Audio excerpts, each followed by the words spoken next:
"Leave her! She's just another drunk!" A man in a suit sneered as he hurried by. The woman sitting on the curb was worth $900 million, and nobody would even look at her. Rain slid down the apartment window while Preston stacked crumpled bills on the kitchen table. $37. Still short. Harold Miles stepped in from the hall, work boots damp, janitor's badge swinging from his jacket. He set a wax paper lunch bag on the counter. 4 a.m. shift? Preston asked. Somebody's got to open the OR, Harold said, voice low but steady. He looked at the thin pile of money, then pulled a few bills from his pocket and set them on top. Here, add that. I'll pick up extra hours to cover the rest, but you keep pushing. We don't let locked doors stop us. Kiara padded out, hoodie up, textbook tucked under one arm. Morning. Tuition for rotations is due next week. Preston offered a crooked smile. You'll make it, Key. Not if I can't pay, she teased, though her eyes stayed anxious. Harold rested a hand on her shoulder, gaze moving between them. Family means we lift together. He grabbed his jacket again. And remember, P, leave a place better than you found it. The radiator groaned. Gospel hummed faintly through paper-thin walls. Preston slid the envelope marked college into his bag, the weight of their hopes pressing close. Don't let this city decide your worth, Harold said quietly. Opportunity doesn't wait long on the sidewalk. Preston felt the charge of those words as he slung on his backpack and stepped toward the rain, unaware how fast that morning would spin out of control. Chicago's financial district shimmered under a hard Tuesday rain, the kind that made the air smell like pennies and burnt coffee. A digital clock over the brokerage door blinked 9:43 a.m. Registration for the city's tech college fair closed in 17 minutes. Preston Miles sprinted across the slick pavement, hoodie plastered to his skin, backpack sagging with resumes. 17 years old, son of a janitor, he'd fought for a single shot at a scholarship interview. Missing it wasn't an option. Then he saw her. Under a sagging scaffold, an elderly white woman sat curled against a column, leather portfolio clamped to her chest. Rain streaked down her wool coat, pooling around Italian shoes gone dark with water. A gold monogram, M.E., glimmered on the portfolio clasp. People streamed past, brokers under umbrellas, assistants balancing lattes, 2 tourists taking selfies with the bronze bull across the street. None of them stopped. Preston slowed, pulse in his ears. Something about the woman's posture, pride fighting panic, reminded him of his grandmother trying to stay composed when memory slipped. A uniformed security guard stepped from a lobby awning, eyes sliding over the drenched millionaire and pinning on Preston. Move along, kid. She doesn't need help. She's sitting in the rain, Preston shot back. Of course she needs help. She's fine, the guard said, lips tight. Don't get yourself in trouble. People like you get accused first. The words stung like sleet. Preston's hand flexed on his bag strap. Behind him, traffic splashed through potholes, drenching his sneakers. He glanced at his phone. College fair closes in 17 minutes. Last call for Illinois tech booths. The woman coughed, a frail rasp. She tried to stand. Her knees buckled. Preston stepped forward, ignoring the guard's scowl. He crouched until his eyes met hers. Ma'am, are you okay? She blinked, confusion fighting through a film of rain. I'm supposed to be somewhere important, she whispered. But I don't know where. Lightning cracked between towers, washing her face in pale light.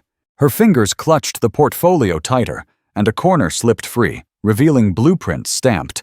Confidential. Ellington Ventures. Harbor Homes. City vote noon. Today.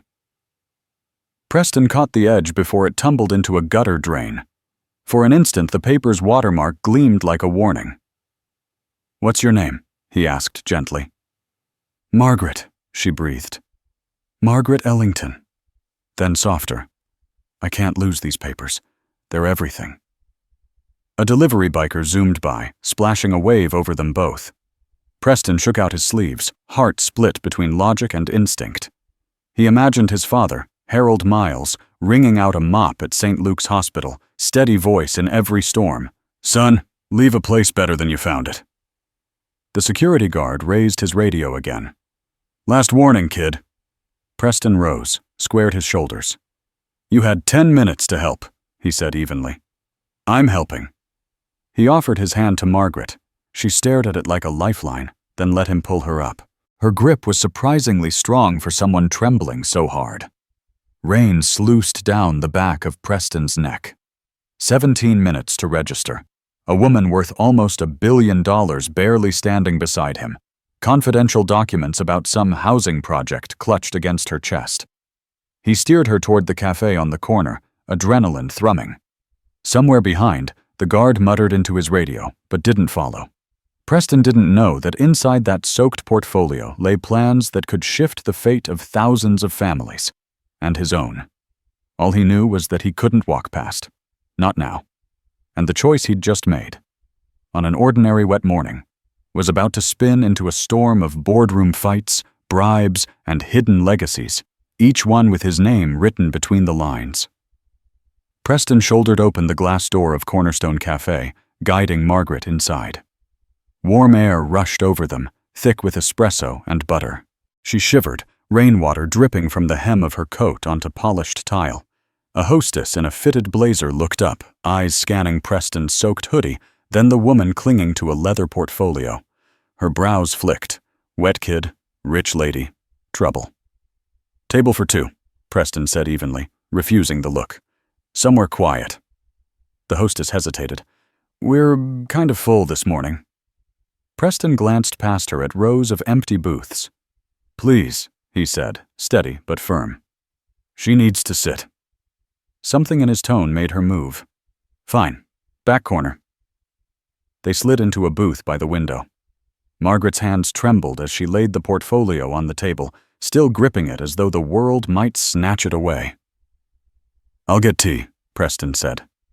He checked the menu. $5.50 for a cup, nearly his whole lunch. He ordered tea and a blueberry muffin, passed over damp bills without flinching. When he returned, Margaret was staring at her lap. Preston set the mug before her. Careful, it's hot. Steam curled between them. Slowly, color seeped back into her cheeks. Better? He asked. A little, she whispered. The clasp of the portfolio had come loose. A corner of heavy paper peeked out, stamped in blue. Ellington Ventures, Harbor Homes Project. Lines of architectural sketches and cost tables gleamed through the opening. Preston caught words. Affordable units. South Side redevelopment. His phone buzzed. On Margaret's iPhone, too, the screen lit again and again. Boardroom. Renee asked. Security ops. Preston frowned. People are trying hard to reach you. Margaret blinked at the calls, confusion clouding her face. I know it's important, she said softly, but I can't put it together. Preston studied her. Clothes worth more than his dad made in months. A portfolio full of blueprints that said, community. He thought of Harold's voice that morning. Leave a place better than you found it. Another call pulsed on her phone. Preston reached gently. May I answer? Maybe they can explain. Margaret hesitated, then nodded, eyes searching his face. He lifted the phone, thumb hovering over Renee asked. Before pressing, he caught her gaze. Whoever Renee is, they care about you. Let's see what they know. Outside, the rain eased, streaking the window with silver threads. Preston felt the stakes sharpening. Whatever was inside that portfolio wasn't just paper. It was a fuse, and he was already holding the match. Preston hit Renee asked, on Margaret's screen. The phone rang once before a crisp voice answered, breathless. Mrs. Ellington? Where are you? We've had security combing half the city. This isn't Margaret, Preston said, steady but quick. I found her outside Ellington Tower. She's wet, shaking. Says she can't remember much. A pause, then urgency sharpened the line. You're with her right now? Is she safe? She's sitting with me at Cornerstone Cafe. Thank God, Renee exhaled. Listen carefully. Ellington is our CEO. She left for a city meeting this morning and never arrived. The vote on the Harbor Homes project starts at noon. Without her signature, it dies. Preston glanced at the portfolio. Harbor Homes. Affordable housing. South Side sketches flashed in his mind. Streets he'd walked with Harold when janitorial shifts ran late. Renee's voice pressed on. That project is for 2,000 families. If the vote fails, developers snatch the land for condos. Preston swallowed hard. He looked at Margaret, pale, fragile, fingers white on her mug. Can you bring her here? Renee asked. We'll dispatch a driver. She's not steady, Preston said, but I'll get her moving. He ended the call and slid the phone back. Margaret, they're looking for you. There's a meeting, something about housing. They need you there before noon.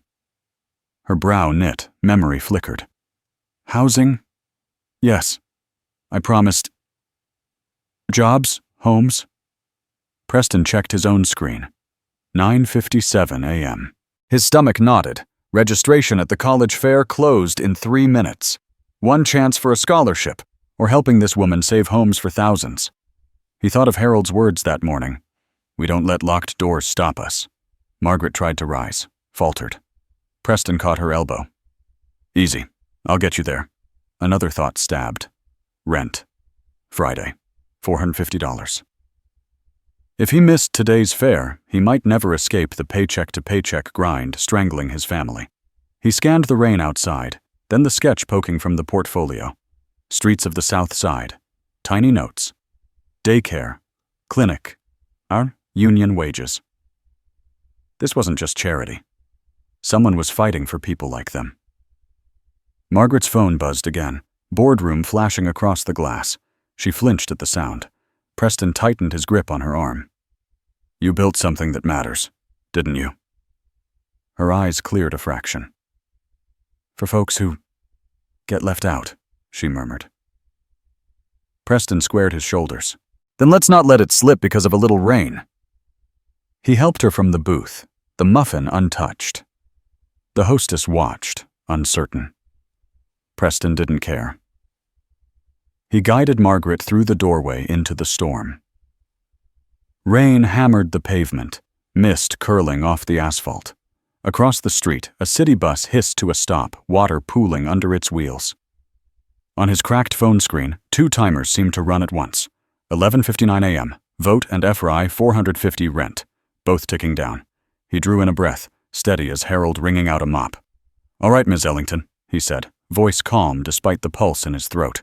We're going to City Hall. Hold tight. Margaret clutched the portfolio, nodding. Together they stepped into the rain, unaware that every choice from here on would hang between those 2 clocks. One for her city, one for his home. A black sedan slid to the curb, windshield wipers cutting arcs through the downpour. Renee leaned across from the back seat, phone pressed to her ear. Get them here, Preston. We've got 38 minutes.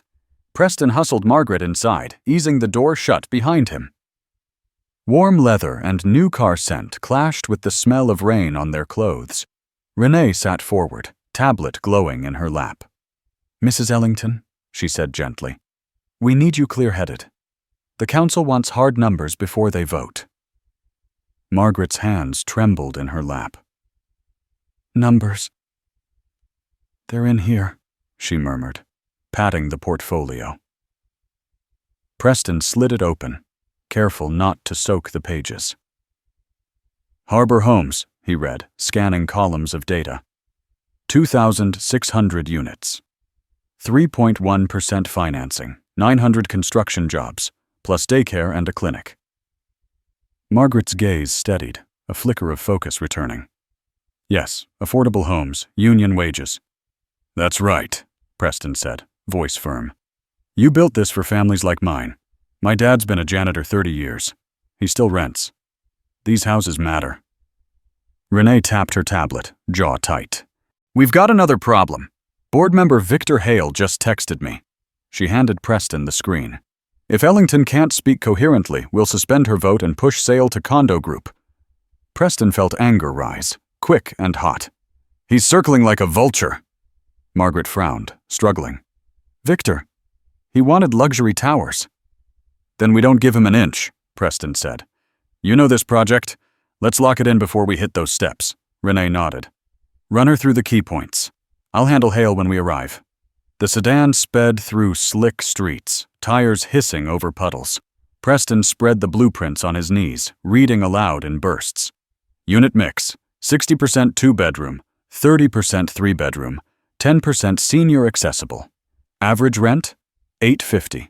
Funding, municipal bonds, plus private equity, 3.1 fixed. Margaret's breathing slowed as she repeated each figure. $850, she said clearly. 2,600 homes, 900 jobs. That's it, Preston encouraged. You build something for working folks, not speculators. She straightened, smoothing rain from her sleeve. I won't let them steal it. Outside, traffic lights bled red across wet asphalt. A bus rumbled past, plastered with an ad, "Luxury lofts coming soon." Preston caught the reflection, his own face beside the slogan, like a dare. Renee's phone chimed again. She read silently, lips pressed tight. Hale just filed a motion to postpone until next month, citing leadership incapacity. He's got 2 council allies warming up. Margaret clenched the edge of the seat. They think I'm finished. Preston leaned forward, eyes steady on hers. You're not. You just need to walk in clear and speak truth. That's all. A faint smile tugged her mouth. You talk like my grandson did. He hesitated, surprised. Jonathan? Yes. Her voice steadied further. He believed numbers only matter if they lift people. Preston felt a strange kinship, like a handoff across generations. Then let's lift, he said quietly. The driver braked at a light, horn blaring from behind. Renee checked the dashboard clock. 11:22. 8 minutes to clear security once we arrive, she warned. Council starts at 11:30. Preston glanced at the rent notice reminder flashing on his cracked phone, 450 due FRI, then back at the spreadsheets. 2 clocks ticked inside him, grinding louder with each passing block. He turned back to Margaret. Tell me again, how many jobs? 900, she answered, stronger now. And financing? 3.1% fixed. Preston grinned despite the tension. You've got this. The sedan swerved around a delivery truck, water spraying the windshield. In the distance, City Hall rose from the mist, stone columns stark against the storm. Margaret sat taller, eyes lit with resolve. Preston folded the papers, readying her for the fight waiting at those marble steps. Marble steps gleamed wet under the storm as the sedan braked hard. Preston jumped out first, helping Margaret from the back seat. Renee shielded them with a folder, hustling through the metal detectors. Inside, the City Hall chamber buzzed. Council members at a long oak table, aides whispering along the walls. At the center stood Victor Hale, slick suit, umbrella drying on a chair. His smile didn't reach his eyes. Mrs. Ellington, he said loudly as they approached. You've had quite a morning. Perhaps you should sit and let us postpone this vote. Margaret's steps faltered. Preston caught her elbow. Harbor Homes, remember? He murmured. 2,600 families. This is why you built it. She breathed out, steadying. Renee strode ahead, voice clear. Council members, Mrs. Ellington is present and prepared. The board's legal counsel confirms her voting rights remain intact. She set a memo on the table, signatures bold at the bottom. Hale's gaze flicked to the papers, then to Preston. And who's this? Chauffeur? Handler? Preston met him head on. Just someone making sure the CEO gets treated right. A few aides smirked. Others shifted uncomfortably. Hale leaned closer to the council chair. Madam President, Mrs. Ellington was reportedly found wandering. We can't risk $1 billion asset on compromised judgment. Margaret straightened, rain still clinging to her hair. I walked here to protect something bigger than assets, she said, voice low but firm. This project belongs to working people, nurses, janitors, young families. Preston felt pride tighten his chest. Hale laughed softly. Touching, but sentiment doesn't balance budgets. Preston slid a sheet from the portfolio and laid it before Margaret. Read the numbers, Ms. Ellington. She glanced down, eyes sharpening as she spoke. 3.1% financing, secured by municipal bonds and private equity. Her tone gained steel. 900 construction jobs, union scale. 2,600 units, 60% two-bed, 30% three-bed, 10% senior. The room hushed.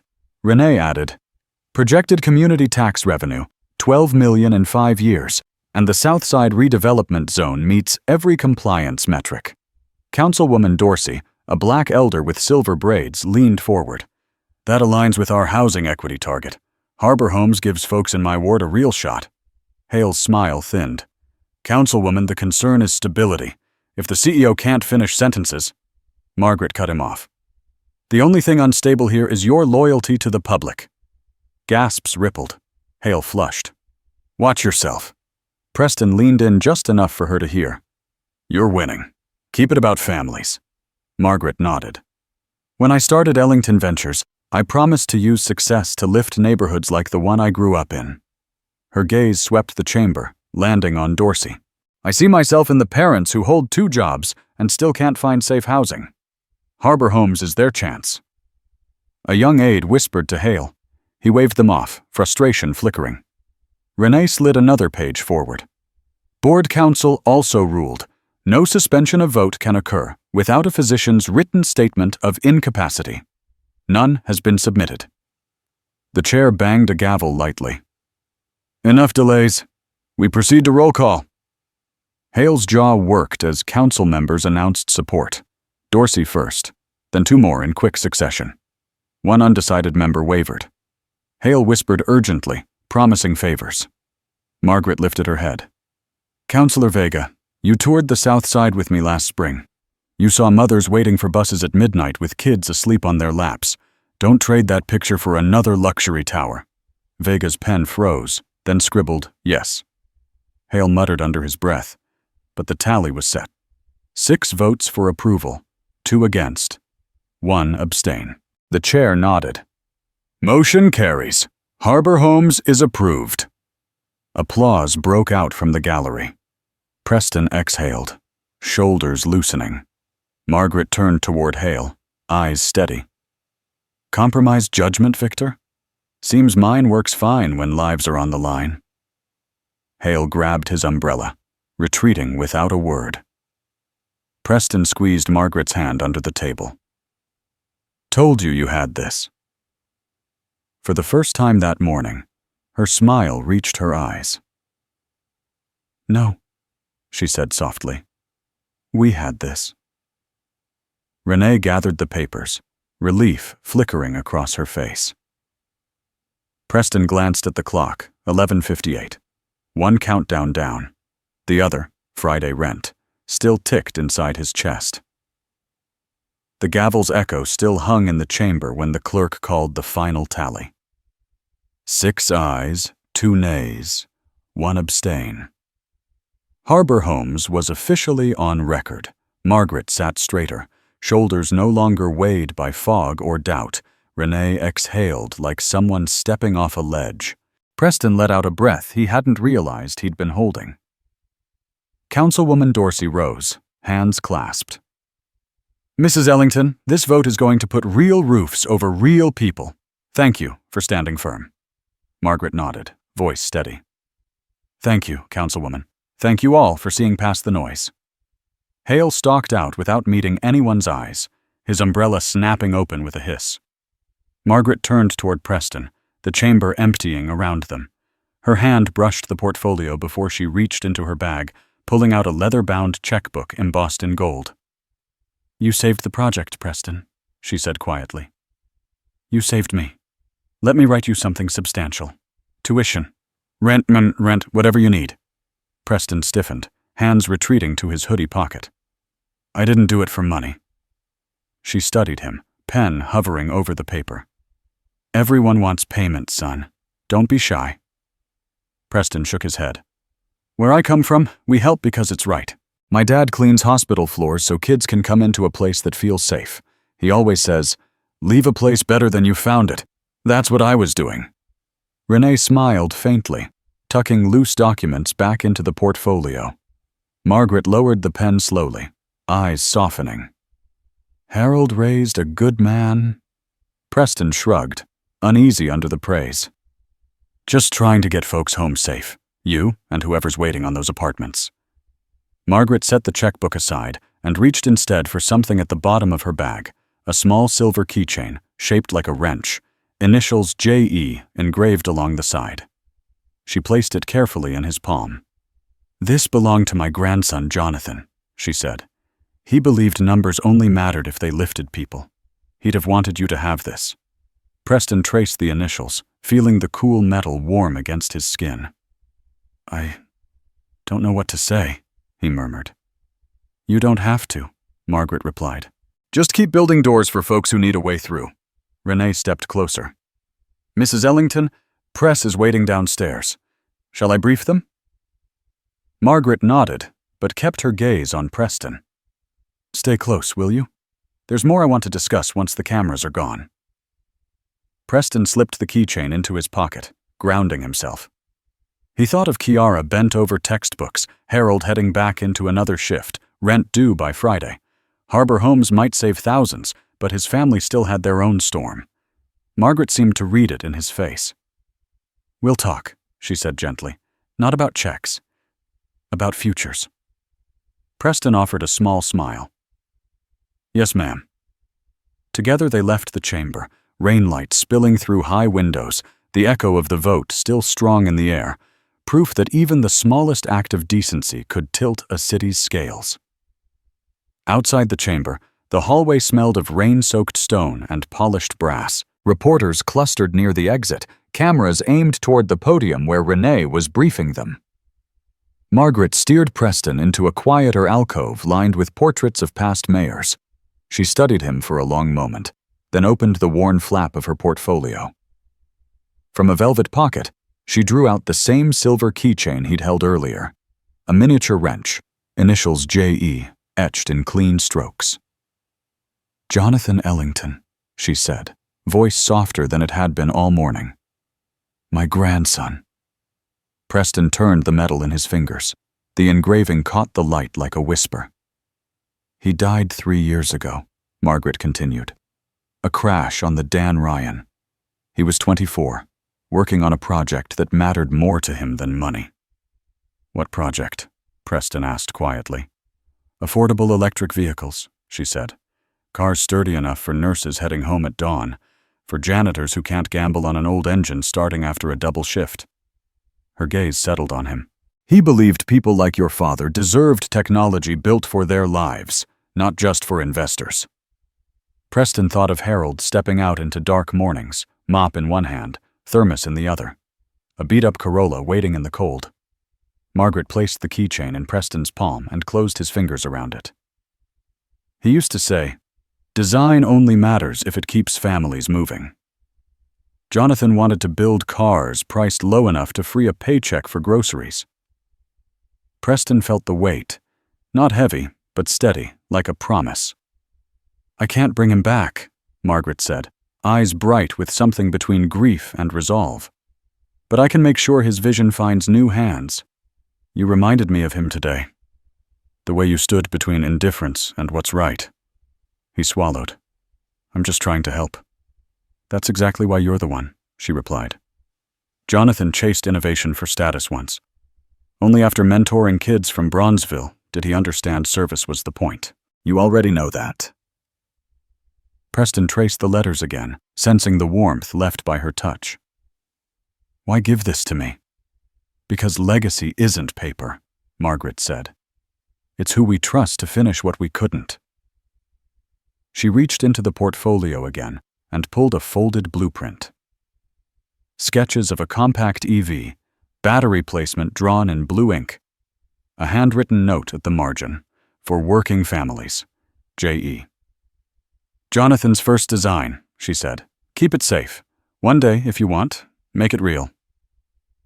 Preston stared at the blueprint, rainlight sliding across the page. I don't have his skills. You have something rarer, Margaret said. You see people. You already think about how machines serve lives. That can be taught. Heart can't. Down the hall, Renee signaled they were ready to leave. Margaret touched Preston's arm. Whatever comes next, let this remind you. Big changes start when someone refuses to walk past. Preston slipped the wrench-shaped keychain into his pocket, folded the blueprint carefully, and felt an unfamiliar steadiness settle in his chest. Not pride, not fear. Something deeper. A calling, waiting just beyond the rain. Rain still dripped from the eaves when Margaret slipped into a side office off the council chamber. Renee closed the door, shielding them from the press outside. Margaret set the blueprint back in her portfolio, then reached for her phone. "Get me Dr. Alvarez at MIT," she said. Her tone was no longer fragile. It was the voice that had built towers and housing blocks. Within moments, a voice came through speaker. "Margaret, you survived the vote?" "Harbor Homes passed," she replied. "But I have a bigger ask. We're activating the Jonathan Ellington Fellowship." Silence, then a breath on the line. "Jonathan's program? It's been dormant since the accident." "It's time," she said. "I've found someone. Bright, grounded, and already fighting for his people. We'll cover tuition, living costs, internships." She glanced toward Preston, still talking softly with Renee near the window.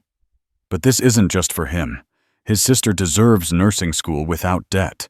His father needs a chance to breathe. And Miguel, the mechanic who taught him, should have tools that can teach 10 more kids." Alvarez's voice warmed. "That's ambitious." "Jonathan would have demanded it," Margaret replied. "He believed a scholarship that lifts one person but leaves their circle behind isn't a bridge, it's a plank." She ended the call and scrolled to another number. "Andre, it's Margaret. I need legal to draft a trust. Jonathan Ellington Fellowship. First beneficiary, Preston Miles." Andre chuckled softly. "So you're finally putting that money where Jonathan wanted it?" "Yes," she said. "Structure it wide. Family support, mentor grants, stipends for community apprenticeships. We'll require service hours, not gratitude." Across the room, Preston turned, curious but respectful. Margaret met his eyes, offered a small smile, then returned to business. "Renee, pull financials from the foundation," she instructed. "Seed the fund with $5 million, renewable every 2 years. Quiet launch first, no press until we're sure he's ready." Renee typed notes fast. "Criteria? Character first," Margaret said. "Academic proof second. We back people who stop for strangers in the rain." Outside, thunder rolled off the lake. Preston's reflection hovered in the glass, shoulders straight despite the day's storms. Margaret watched him, remembering Jonathan sketching cars for single moms, saying real design keeps a family moving. She tapped a final text. "Confirm site visit at Crawford Innovation Garage. Set up one-on-one with engineering team. Low-key, hands-on." Renee glanced up. "You're moving fast." "Good," Margaret said. "Opportunity doesn't wait, and neither should justice." She tucked the wrench keychain back into her coat, fingers lingering on the cool silver. "This isn't charity," she murmured. "It's an investment in a boy who chose principle over convenience, and in the people who shaped him." Through the rain-slick window, Preston laughed quietly at something Renee said. For a heartbeat, Margaret saw 2 faces overlap. The earnest teen from the sidewalk and Jonathan bent over an engine, both carrying the same unpolished hope. She pressed send on the last email, setting wheels in motion that would ripple far beyond City Hall, into a janitor's weary hands, a sister's textbooks, a mechanic's dusty shop. The fellowship wasn't just for Preston. It was a quiet engine meant to lift every life that had lifted him. The scent of floor wax clung to the empty gym as Preston swept the last puddle from the bleachers. Afternoon light slanted through high windows, catching dust motes over the polished hardwood. Harold worked the buffer near the far wall, humming a slow gospel line under his breath. Preston's phone buzzed across the scorer's table. Unknown number. He hesitated, then swiped. "Preston Miles?" A woman's voice, warm but professional. "This is Dr. Renee Mitchell from MIT's School of Engineering. Am I interrupting? Preston straightened. Broom braced against his palm. No, ma'am. I'll get right to it, Mitchell continued. We've reviewed a recommendation from a trusted partner. They're impressed with your mechanical skills and character. MIT would like you to visit campus. Expenses covered. And there's more. Ellington Ventures is inviting you to tour their innovation labs here in Chicago. They're piloting a program linked to the Jonathan Ellington Fellowship. Preston blinked, heartbeat drumming. I think you've got the wrong guy. I'm just helping my dad clean a gym. Mitchell chuckled softly. That humility is probably why your name's on my desk. Someone saw potential. And evidence. Notes about how you handled a certain City Hall situation. Across the room, Harold slowed the buffer, listening. Preston turned away, lowering his voice. What kind of evidence? Blueprints you studied. Data you recited under pressure, Mitchell said. That doesn't happen by chance. A second voice joined the call, smooth and resonant. Preston, this is Andre Carter, Special Projects at Ellington. We'd like to walk you through our lab floor. No suits, no press, just engineers. We think you could help us finish work. Jonathan started. Preston's grip tightened on the broom. Jonathan Ellington? The grandson? That's right, Andre replied. He dreamed of electric vehicles ordinary families could afford. Your instincts at City Hall reminded Margaret of him. Preston stared at the gleaming court, thoughts colliding. Kiara's tuition. Rent due Friday. The keychain cool in his pocket. Harold approached, wiping sweat from his brow with a rag. Everything good, P? Preston covered the phone. They're offering a visit. MIT. And Ellington Labs. Harold studied his son's face, then nodded slowly. Answer him. Preston lifted the phone again. I don't know if I belong in places like that. Andre's voice steadied him. Belonging isn't a prerequisite for talent. Show up. We'll take care of the rest. Harold laid a hand on Preston's shoulder, firm but gentle. Take the chance, son, he said quietly. Just keep your soul intact. Don't trade who you are for doors they open. Preston felt the words anchor him. He thought of the blueprint Margaret had slipped into his hands, of Jonathan's initials engraved on silver. Mitchell spoke once more. We'll send details for a campus visit next month. For now, Andre will schedule the lab tour. Tomorrow afternoon if you're free. Preston looked at Harold. His father gave a small nod. Tomorrow works, Preston said, voice steadier than he felt. Excellent, Andre replied. Come ready to get your hands dirty. We build, not just talk. The call ended. Preston set the phone down carefully, staring at the court's reflection of his own face. Harold leaned against the buffer, studying him with quiet pride. Doors don't open for folks like us every day, he said. When they do, walk through. Just make sure you hold it wide enough for somebody behind you. Preston slid the keychain from his pocket, the initials catching the fading light. He closed his fist around it, sensing not just opportunity, but responsibility pulsing in the metal. Somewhere beyond the gym's echo, a new chapter waited, humming like an engine about to start.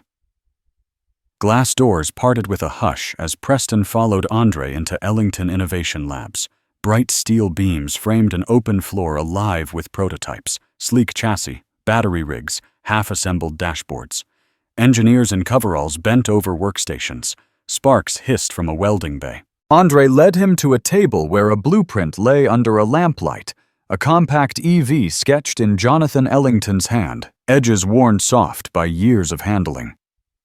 This is Horizon 1, Andre said. Jonathan's first affordable EV.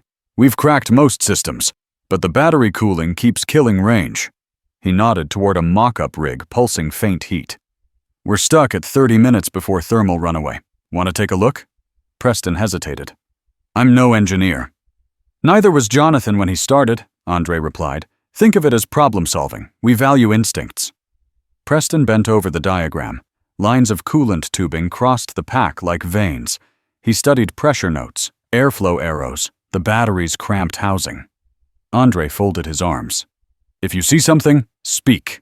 Preston's fingers drifted to the wrench keychain in his pocket. He remembered the janitor closet at school, how Harold had taught him to vent a stubborn AC unit by feeding air through a mop handle and a cracked duct. Heat's pooling here, Preston murmured, tracing a corner cell. "You're choking circulation at the bend." An engineer leaned closer. "We ran extra fans. Didn't work." "Because you're pushing air straight in," Preston said slowly. "Try pulling heat sideways. Let it slide along a duct before it exits." He grabbed a spare marker and sketched a thin shunt channel across the pack, linking it to a side vent. "Angle it 5 degrees, like we did in the gym storage room with the old dryer. Dad taught me. Air doesn't like sharp corners." Andre raised an eyebrow. "That's unorthodox." "Cheap, too," Preston added, surprising himself. "PVC, aluminum mesh, less weight than your fans."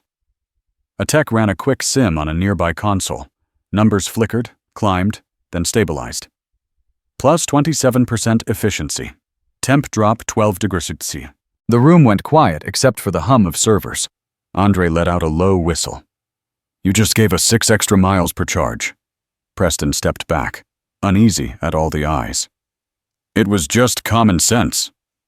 "No," Andre said, clapping his shoulder. "That was insight. Exactly what Jonathan looked for." Preston glanced around. The machines, the sketches, the engineers watching him with curiosity instead of doubt. For a heartbeat, the weight of rent notices and cafeteria shifts lifted.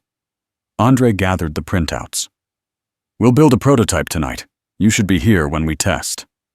"I've got school," Preston said quickly. "School can wait a few hours," Andre replied. "This is you proving a door belongs open." Preston touched the keychain again, Harold's voice echoing. "Leave a place better than you found it." He nodded, pulse steady now. "All right. Let's make this thing run cool." Around them, the lab seemed to lean forward, as if Jonathan's unfinished dream had just caught its next breath. The lab door swung open, spilling a wedge of hallway light across the battery rig. Margaret Ellington stepped in, umbrella still dripping, her presence cutting through the room like a blade. Every engineer straightened. Andre smiled faintly. "Madam Ellington, right on time." Preston froze, marker still in his hand. "You're the CEO?" Margaret's expression softened. "I was hoping to tell you after you'd caught your breath," she said, moving closer. "Yes, Preston. I run Ellington Ventures." She glanced at the blueprint he'd marked. Jonathan would have loved that solution. Before Preston could respond, another figure slipped inside, Victor Hale. He closed the door behind him with deliberate quiet, scanning the workstations until his eyes settled on Preston. "Quite the prodigy," Hale said, voice smooth as varnish. "You've impressed some powerful people today." Margaret's jaw tensed. "Victor, this isn't your floor." He ignored her, strolling toward Preston with an almost friendly smile. "Son, I understand you're up for the Jonathan Ellington Fellowship. A fine honor." He paused, lowering his voice just enough for only Preston to hear. "But sometimes honors come with strings you don't need." Preston straightened, unsure. "What do you mean?" Hale slipped a card from his inside pocket, sliding it across the workbench. A bank logo gleamed on the corner. "There's a simpler path. Step back from the fellowship, politely decline. I'll arrange a generous package. Cash for your family, tuition for your sister, maybe a new car for your father. Quiet, clean." Margaret's face hardened. "Victor." He raised a hand. "I'm offering opportunity without obligation. No press, no obligations to this experiment." Preston looked down at the card, then at Margaret. She shook her head almost imperceptibly. Hale leaned closer, voice silky. "Think about it. That rent notice goes away. Kiara's nursing school paid. Your dad never scrubs another floor. All you have to do is walk away." Preston felt the room shrink to the card and the wrench keychain in his pocket. He heard Harold's words from the gym. "Take the chance, son. Just keep your soul intact." He slid the card back across the bench. "No, sir." Hale's smile faltered. "Careful. Offers like this don't come twice." Preston met his gaze, steady. "My father cleans other people's mess so kids can come to a place that feels safe. He says leave a place better than you found it. That's all I'm trying to do. I'm not selling that for anyone's hush money." A murmur rippled among the engineers. Andre stepped closer, stance protective. "You heard him, Hale." Margaret moved between them, calm but firm. "Victor, you've outstayed your welcome. This young man's integrity is worth more than every condo on your balance sheet." Hale's eyes cooled. He tucked the card back into his suit. "You'll regret passing on security, boy." Preston's voice stayed even. "Not as much as I'd regret losing myself." Silence stretched, sharp as glass. Hale finally turned on his heel and left, shoes clicking hard against the polished floor. Margaret exhaled slowly, the tension easing from her shoulders. "I'm sorry you had to hear that," she said to Preston. He shrugged, though his pulse still pounded. "Guess it's part of the test." Margaret studied him, pride flickering behind the sadness in her eyes. Jonathan believed the right partners reveal themselves under pressure. You just passed the part most people fail. Preston looked again at the blueprint, then at the door Hale had closed behind him. "So, where do we start?" Margaret smiled, not the public CEO smile, but something warmer. "With the work. Always the work." The hum of machinery filled the quiet that followed, steady and bright, like a promise sealing itself inside the walls of the lab. The boardroom overlooked a rain-polished skyline, glass walls catching faint afternoon light. A single folder sat on the mahogany table, Ellington Ventures embossed in silver. Preston stood near the window, palms damp, the wrench keychain warm inside his pocket.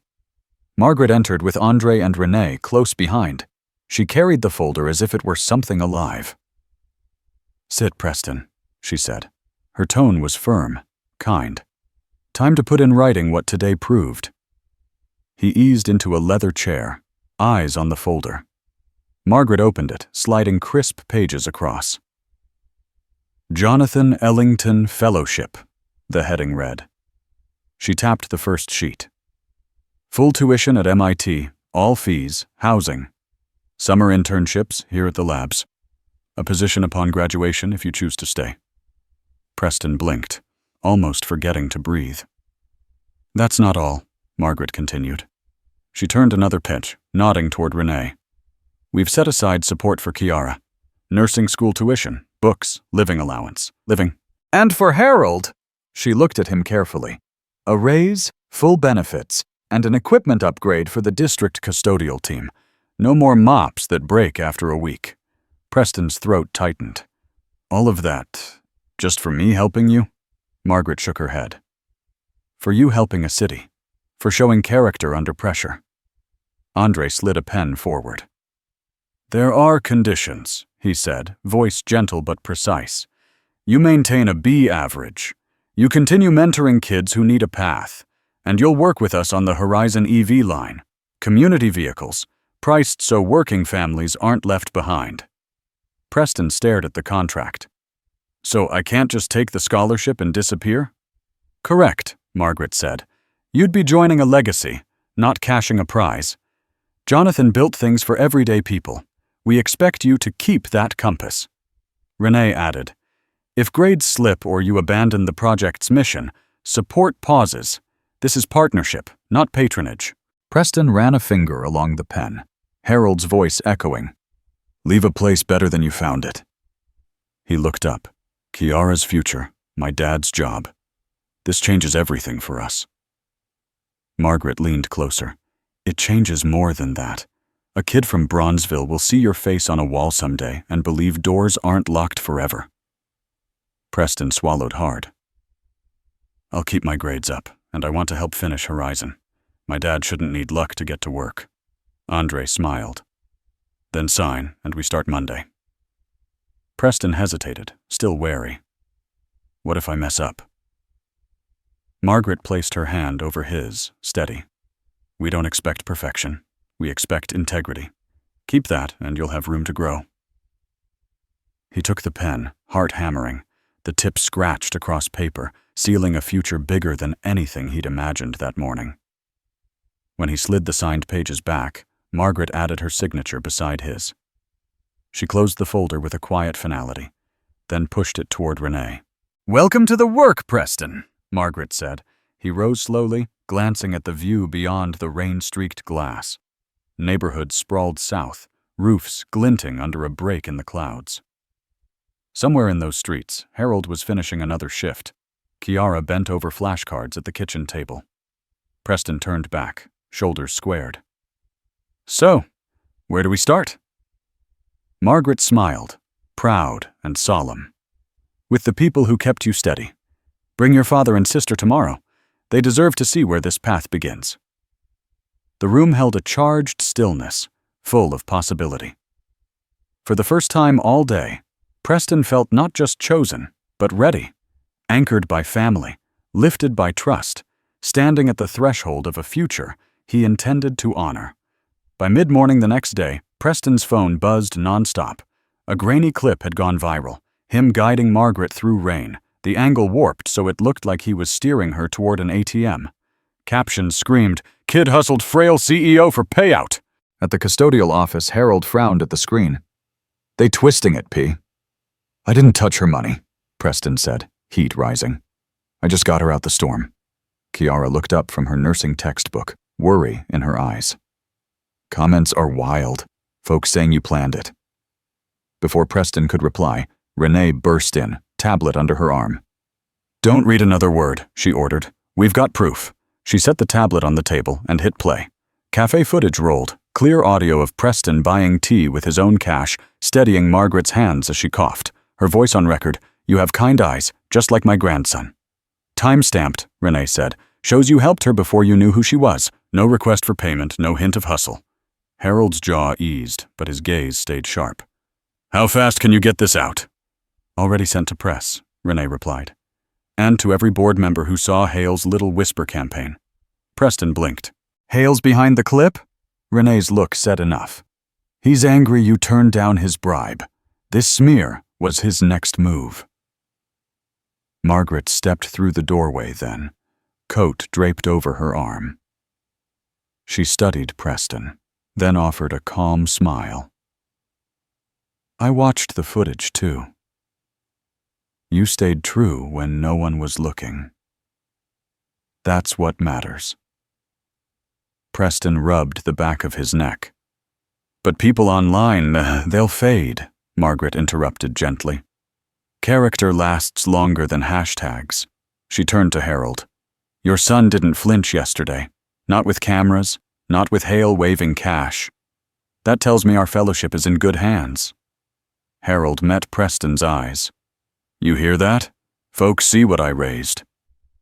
Kiara grinned, tension slipping from her shoulders. "Told you, big bro, truth wins." Renee packed up the tablet. "Statement goes live in an hour. We're pairing it with the council's own security video. Shows you arriving late to the college fair, then stopping for Margaret before even entering City Hall." Margaret rested a hand on Preston's arm. "This city likes drama, but receipts speak. Keep steady. Keep doing the work. The noise can't touch that." Preston let out a breath, some of the weight sliding off. "Guess I better focus on those EV cooling tests." "Exactly," Margaret said. "Hale plays short games. We're building something that lasts." Harold clapped a broad hand on Preston's back.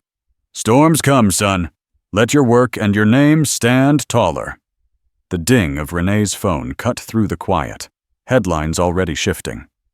"Video shows teen rescuing CEO during storm." Likes climbed by the second. Preston looked from the screen to the faces around him. His father, Kiara, Renee, Margaret. Support steadier than the rumor mill's churn. He slid the silver wrench keychain from his pocket, thumb brushing the initials. Whatever came next, he wasn't walking this road alone, and no edit could rewrite what he'd chosen to stand for. The rain had eased by the time Preston followed Margaret back into the glass-walled boardroom. Afternoon light spilled across the long table where the fellowship contract waited, pages stacked with a polished silver pen on top. Margaret stood at the head of the table, Renee and Andre flanking her like quiet witnesses. "Ready?" she asked.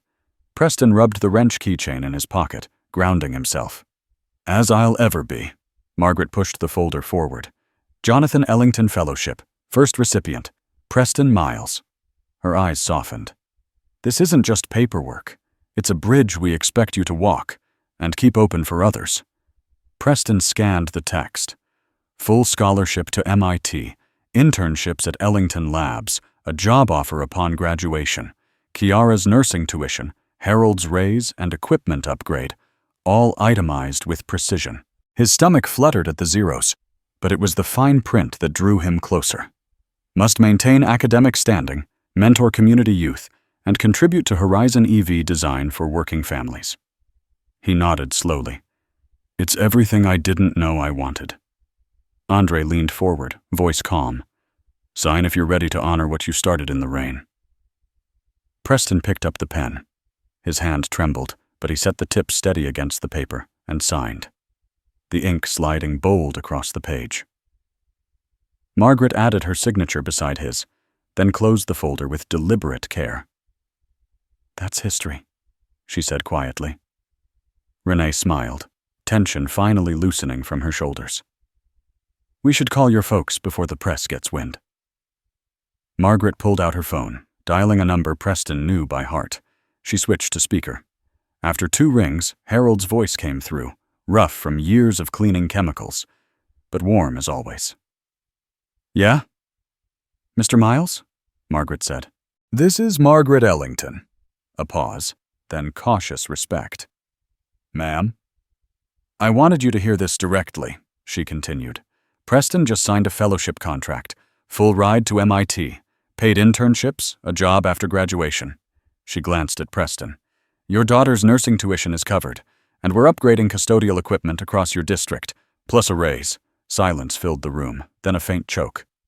Say that again? Harold's voice cracked. Preston stepped closer to the phone. Dad, it's real. Harold exhaled, shaky. Boy, I'm proud of you. His tone thickened, every word pulled from a place deeper than pride. Keep lifting others, P. Don't forget where you started.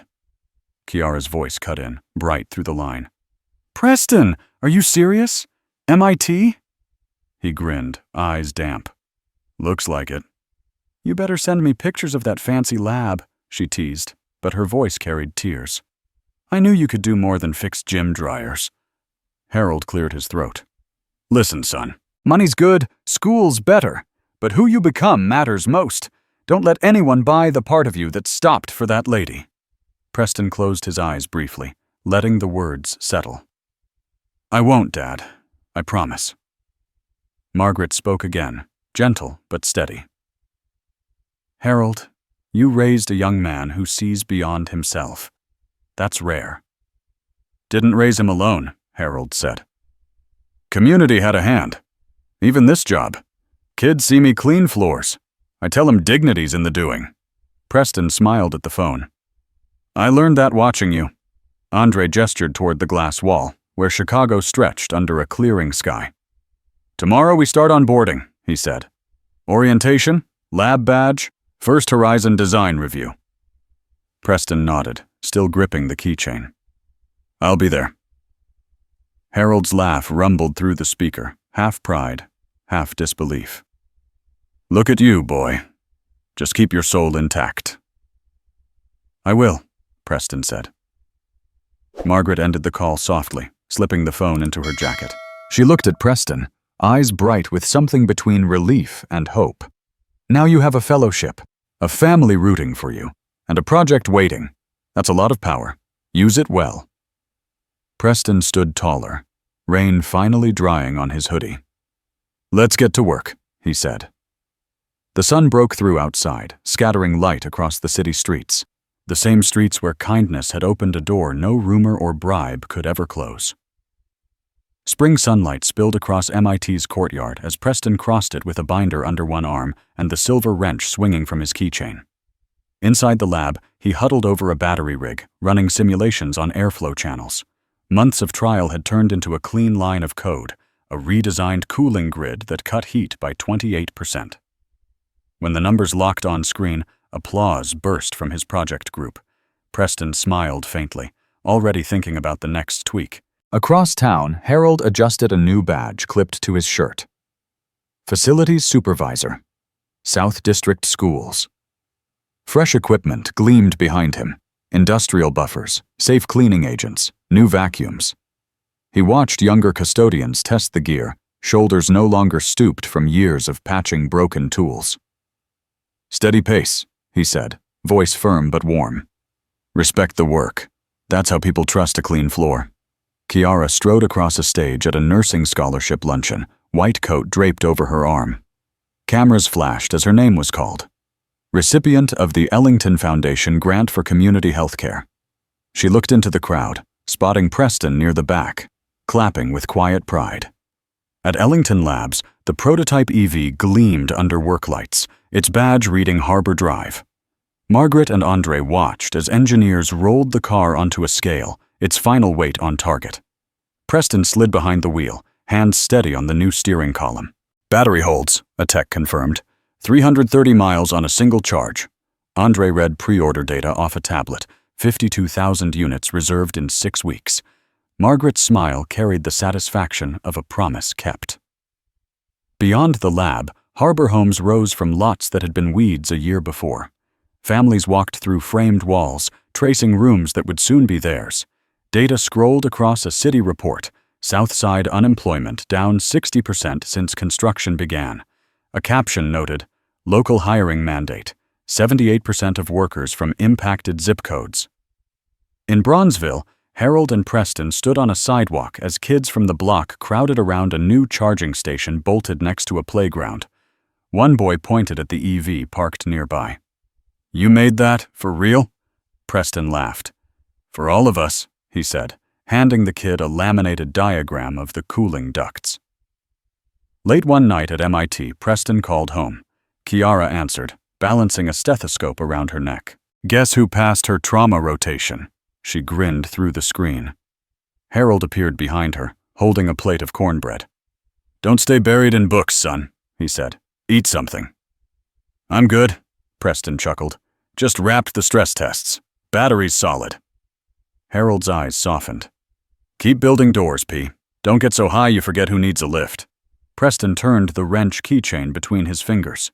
"That's why we're naming the next model after home. Harbor Drive. It belongs to the folks who kept me moving." A month later, the first production car rolled out of Ellington's assembly hall. Margaret handed Preston a small plaque. "For those who stop, build, and leave places better."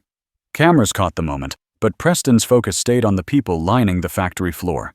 Engineers, janitors, students, families. Evening settled over Chicago, lights glowing along streets once written off. Flyers in shop windows announced new hires at Horizon Motors. A banner on a school fence read, "Coding Club Signups," sponsored by Jonathan Ellington Fellowship.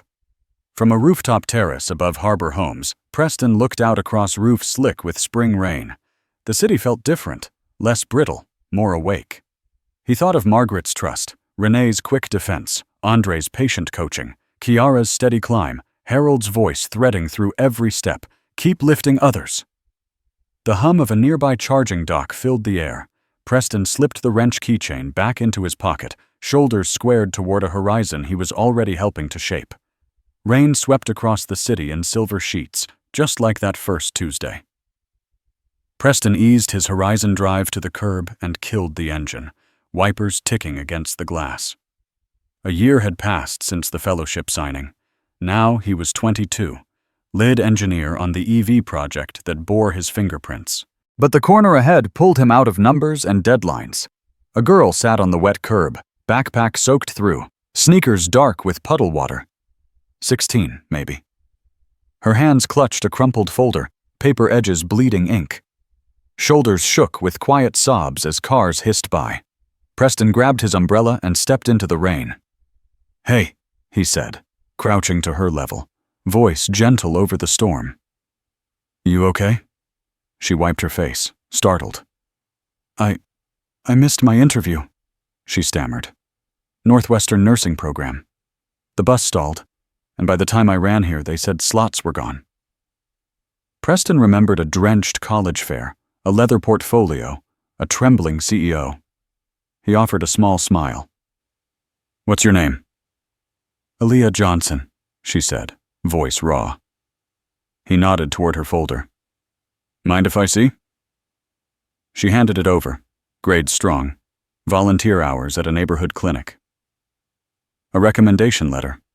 Edges bent from rain. Preston read quickly, then met her eyes. You worked hard for this. Aaliyah shrugged, biting her lip. Doesn't matter if nobody lets you in? Preston felt Harold's voice stir inside him. Leave a place better than you found it. He dug in his jacket and pulled out a slim card embossed in gold. Jonathan Ellington Fellowship. Community Access Line. This helped me once, he said, pressing it into her palm. Call the number. They'll reschedule that interview, and if you need guidance, tell them Preston sent you. She blinked through the rain. Why would you? You don't even know me.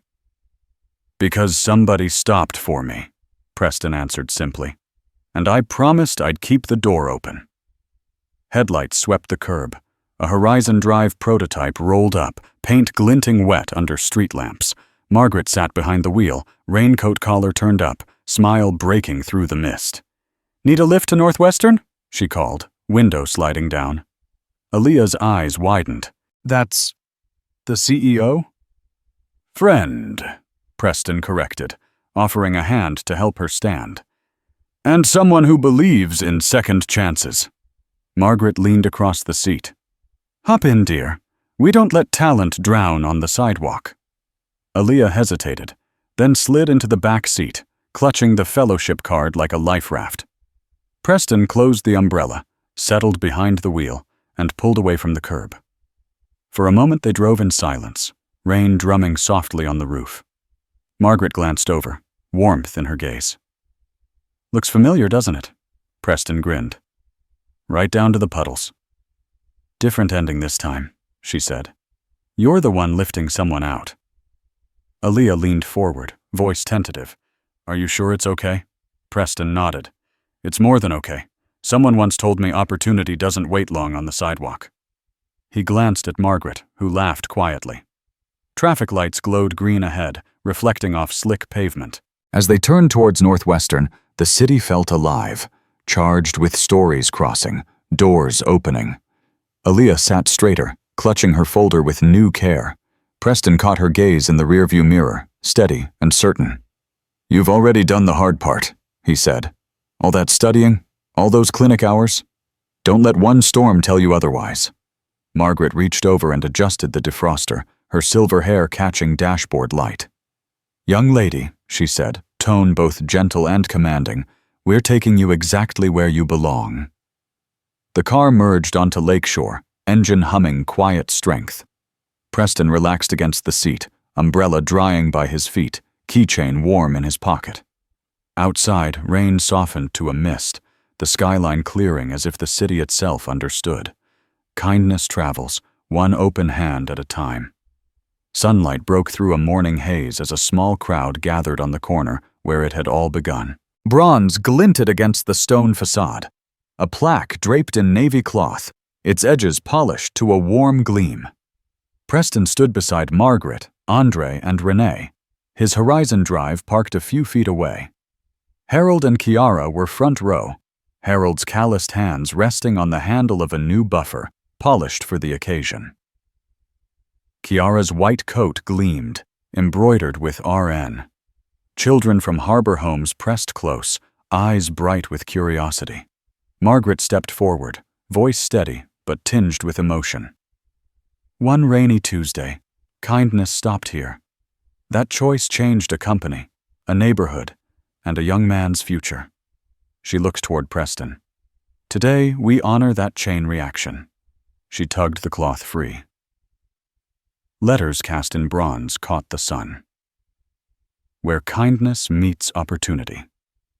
Jonathan and Preston Legacy. A hush rippled through the crowd. Preston traced the engraving with his gaze, memory flickering. The wet curb, Margaret's trembling hands, his father's voice pushing him toward integrity. Harold cleared his throat. That plaque ain't just about names, he said, voice carrying. It's a reminder to all of us. Don't step over somebody who needs a hand. Lift 'em, then build a way for the next soul. Applause rose, rolling like soft thunder along the street. Renee handed Preston a mic. He hesitated, then took it, keychain still in his fist. "I didn't plan any of this," he began. "All I did was stop when someone looked lost. But stopping isn't small. It's a seed. What grows from it depends on how you water it." He scanned the crowd. Harbor Drive workers, students, elders leaning on canes, teenagers leaning on hope. The fellowship, the cars, these homes, they're not mine alone. They belong to everyone who believed a janitor's son could build something that lasts. Aaliyah, standing near Kiara, raised her hand shyly. Preston smiled. "And now it's on us to look for the next Aaliyah, the next Jonathan. Don't wait for perfect timing, just start." Margaret stepped beside him, her silver hair catching the sun. "Jonathan used to say engineering is about solving problems people think are too big," she said. Preston reminded us kindness is part of that blueprint. Preston glanced at Harold, who nodded once, pride deep in his eyes. He returned to the mic, voice firm. "Small choices echo through generations. What will you choose when it's your turn to stop and help?" He paused, letting the words settle, then added, softer. "Tell your stories. Share the good you've seen. Somebody might need that spark today." The children crowded closer to read the inscription. One boy traced the word opportunity with a finger. Margaret signaled the Horizon Drive team. They rolled up a second sign, Community EV Charging Hub, open to all. Applause flared again, cameras flashing. Preston slipped the wrench keychain back into his pocket and reached for Harold's hand. Father and son stood together, framed by sunlight and bronze. Kiara draped an arm around them. "Feels like home finally caught its breath," she whispered. Preston nodded, eyes on the plaque. "And we're not done." The camera pulled back, catching the corner alive with motion. A janitor in a clean uniform guiding students past the charger. Aaliyah laughing with Kiara about nursing school. Margaret greeting an elder who'd come just to witness proof that storms can open doors. As the crowd began to disperse, Preston lingered, one hand on the plaque. Rainwater from a passing shower streaked the bronze, gleaming like new beginnings. "Every act of kindness carries weight you can't measure. Small choices echo through generations. What will you choose?" A final beat, then text on screen inviting viewers, "Share your story of everyday heroism in the comments." Let's build a world where kindness keeps opening doors. If this story moved you, don't let it stop here. Subscribe to the channel so you don't miss the next journey where courage meets opportunity. Like and share this video with someone who believes small choices can change lives, or who needs to hear that today. Drop your own story of everyday kindness in the comments below. Together, we can build a legacy where lifting others is how we rise.